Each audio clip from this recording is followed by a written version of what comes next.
kota sudah hampir semua merata. Adiwiyata provinsi lumayan banyak. Waktu baru-baru ini kita memperoleh 28 yang adiwiyata provinsi, 9 adiwiyata nasional.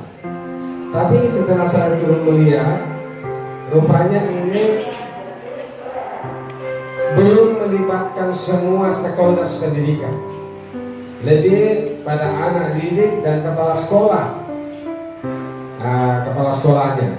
Saya katakan yang kita mau ini supaya betul-betul adiwiyata ini terwujud dan lebih luas lagi, bagaimana ruang-ruang terbuka hijau itu mampu kita penuhi berdasarkan amanah undang-undang dan amanah tentang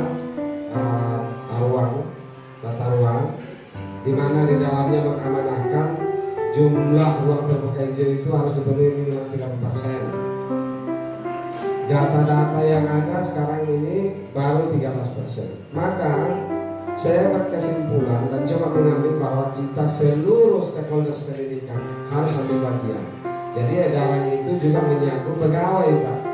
Jadi saya perintahkan pegawai 1 pohon minimal setiap tahun, 1 pohon 1 guru setiap tahun.